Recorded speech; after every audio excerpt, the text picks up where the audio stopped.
1979 का बिहार, जब अखबार में अपराध की खबरें इतनी आम थी कि लोगों ने पढ़ना बंद कर दिया था। जब हर सुबह एक नया डाका, एक नया रेप, एक नया अगवा लोगों की बातचीत में शामिल होता था, और हर शाम पुलिस वालों की खाकी वर्दी देखकर लोग ये नहीं सोचते थे कि सुरक्षा मिल रही है, बल्कि डरते थे कि अब किसको उठा ले जाए।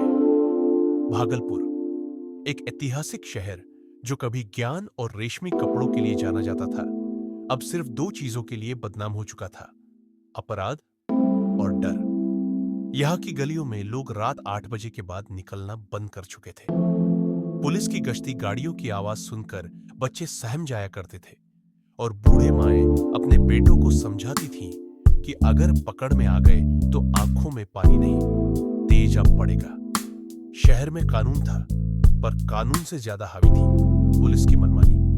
तब वहां के थानों और जेलों में एक प्रथा चल रही थी, एक प्रथा जो इंसानियत की रेखा को पार कर गई थी, एक सजा जो ना किसी कोर्ट ने दी थी, ना किसी संविधान ने। ये वो दौर था जब बिहार पुलिस ने इंसाफ को अपनी आंखों से नहीं, दूसरों की आंखें फोड़कर देखा। भागलपुर ब्लाइंडिंग केस, एक ऐसा सच जिसे अगर धीरे धीरे सुनाया जाए तो हर शब्द पर एक चीख सुनाई देती है। एक ऐसा पन्ना जिसे अगर कोई किताब में पढ़ ले तो लगेगा जैसे आंखों से खून टपकने लगा हो। लेकिन ये कहानी किसी लेखक की कल्पना नहीं, ये वो रिपोर्ट है जो सरकारी कागजों पर दर्ज है और लोगों की आत्माओं पर छपी है। ये सब शुरू हुआ भागलपुर के एक छोटे से थाना क्षेत्र से। साल था 1979, जब अपराध बढ़ते बढ़ते पुलिस की पकड़ से बाहर जा रहे थे। चोरी, हत्या, बलात्कार और डकैती की घटनाएं इतने तेजी से हो रही थी कि पुलिस थाने में हर वर्दी वाला अफसर खुद को अदालत, जज और जल्लाद मानने लगा था। जब एक बार एक कुख्यात अपराधी को गिरफ्तार किया गया और फिर वह भाग गया, तो पुलिस ने कसम खा ली कि अब कोई भागेगा नहीं, क्योंकि अगर देखेगा ही नहीं तो भागेगा कैसे।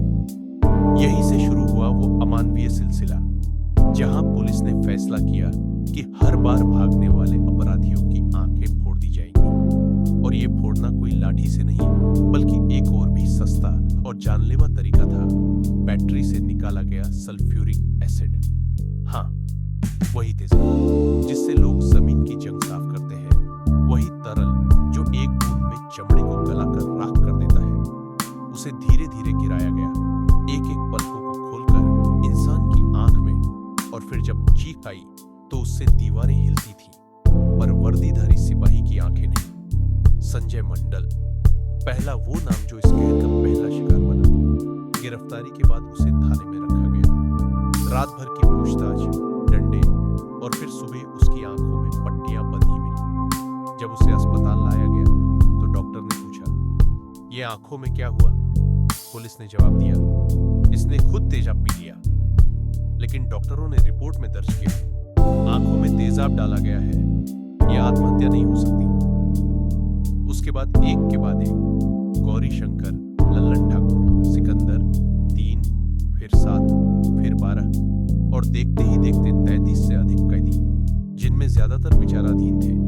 कोई भी दोष सिद्ध नहीं, पर सबकी आंखों में वही कहानी थी: जलन, अंधेरा और एक नाम, भागलपुर। अस्पताल में भर्ती मरीजों की लाइनें थी, सभी के चेहरे बुरी तरह से सूज चुके थे, और सबसे खौफनाक बात यह थी कि वो रो नहीं सकते थे, क्योंकि उनकी आंखें अब आंसू नहीं बहा सकती थी। वो जगह अब सिर्फ गूंगा दर्द थी, जहां अंधकार स्थायी रूप से घर कर चुका था।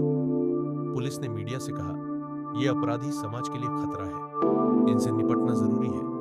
अगर ये देखते रहेंगे तो भागते रहेंगे। लेकिन जब मानवाधिकार आयोग और कुछ जुझारू पत्रकारों ने रिपोर्टिंग शुरू की, तो परत दर परत पूरी तस्वीर सामने आने लगी। एक पूरी कानूनी प्रक्रिया को किनारे रखकर बिहार पुलिस ने एक वैकल्पिक न्याय प्रणाली खड़ी कर ली थी, जहां अदालत की जगह थाने थे, जज की जगह इंस्पेक्टर, और फैसला सुनाने की जगह सीधा तेजाब गिराया जाता था। बड़ी बात यह नहीं थी कि यह सब हुआ, बड़ी बात यह थी कि यह सब सिस्टम के सामने हुआ और किसी ने रोका नहीं। इंस्पेक्टर ने चार्जशीट फाड़ दी, डीएसपी ने एफआईआर दबा दी, और एसपी ने कहा, हमने समाज को बचाया है।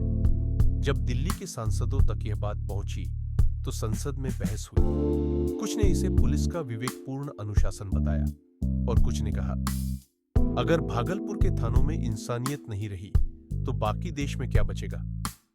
सीबीआई को जांच सौंपी गई। सीबीआई ने पाया कि लगभग सभी पीड़ितों की आंखों में तेजाब के साक्ष्य मिले हैं। कुछ के शरीर में जलन इतनी थी कि चेहरा पहचानना भी मुश्किल था। उनमें से कई अब भी जीवित हैं, लेकिन उनकी दुनिया एक काले पर्दे के पीछे थम चुकी है। उनसे पूछा गया, आपको क्या चाहिए? तो किसी ने कहा, इंसाफ नहीं चाहिए, अब रोशनी चाहिए। और किसी ने कहा, जिन आंखों से हमने ख्वाब देखे वो अब सिर्फ डर का अंधेरा महसूस करती है।